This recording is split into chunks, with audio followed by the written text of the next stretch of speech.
Galing. Sa basurahan? Imposible. Bingo? Pag-uwi nila Caroline at Irene sa mansyon ay agad siyang kinausap nila Cindy at Wilson. Nagawa pang pagbintangan ni Irene ang kapatid niya na kasalanan niya ang lahat pero pinagalitan siya ni Cindy na agad siyang dumipensa na sinabi lang niya ang tungkol sa project niya pero kung ano-ano na ang sinasabi ni Caroline dahil naunahan niya ito nang pinagsabihan naman siya ni Caroline na wag na siyang magsinungaling. Galit na sinabi ni Cindy na kakapasok pa lang nila sa kumpanya ay mga sakit sa ulo na sila na hindi man lang nila inisip kung anong sasabihin ng mga tao sa kanila tungkol sa kanilang dalawa lalo na sa papa nila at pati na sa kanya.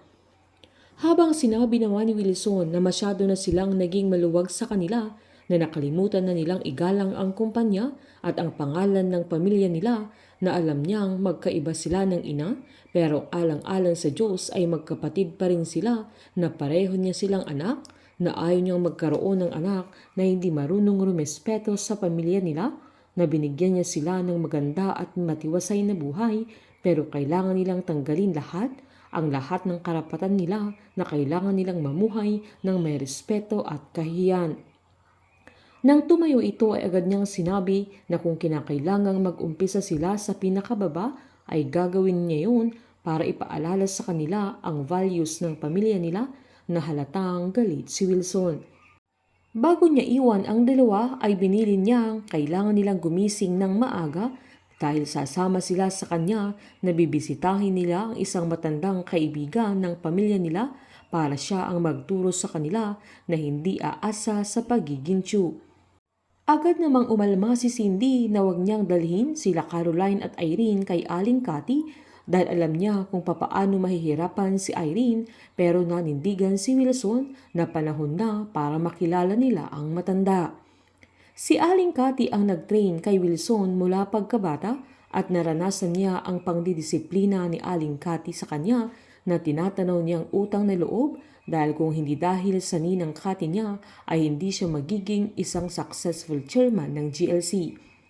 Kinaumagahan naman ay ang aga nila Bingo at Snoop na nagkipag-unahan sa mga unclaimed parcel na yun ang bago nilang magiging negosyo na mismong katabi ng restaurant ni Aling Cathy. Giniit pa ni Snoop na ang dami pala nilang kalaban na hindi siya sinabihan ni Bingo na pagbukas pa lang ng shop ay agad-agad silang nagtakbuhan sa loob para makipag-agawan sa mga box. Habang paglabas nila, nabuhat nila ang kanilang box ay saktong nakita sila ni Aling Cathy na agad tinanong ng matanda kung okay na sila sa nakuha nila na ganamang nag-oo si Bingo kaya giniit ng matanda na hinabilin na niya kay Jacqueline yung bill nila na special price yun para kay Bingo na nagpasalamat naman ang magkaibigan. Habang sakto namang dumating na sila Wilson sa restaurant nila Aling Cathy na mismong nasa Binondo kasama niya sila Caroline at Irene dahil doon na sila titira sa bahay ng matanda. Nagreklamo pa sa Irene dahil mainit sa restaurant na sakto namang nakakarga na sila Bingo at Snoop na hindi nila alam na nasa likod lang nila si Caroline. Agad niyakap ni Wilson ang ninang Cathy niya na agad namang napansin ng matanda sila Caroline at Irene na alam na niya agad kung anong sadya ni Wilson sa kanya. Pinaliwanag ni Wilson na gusto niyang matuto ang mga anak niya ng magandang asal, respeto at pagiging masipag na agad namang sinabi ng matanda na hindi siya nagkamali ng nilapitan dahil sa pananatili ng dalawa sa kanya ay mawawala ang pagiging tiyo nila. Sa unang araw nila Caroline at Irene ay dadaan sila sa madugong disiplina kung saan magiging waiter at all around sila sa restaurant ni Aling Cathy maging sa loob ng bahay niya habang nasa poder sila ng matanda.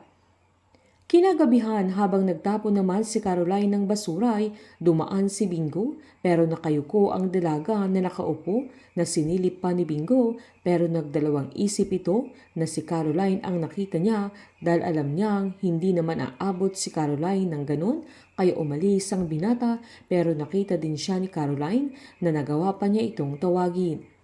Hindi mahihirapan si Caroline sa pananatili niya sa restaurant dahil naranasan niyang tumira kay Bingo ng simple lang at walang aircon.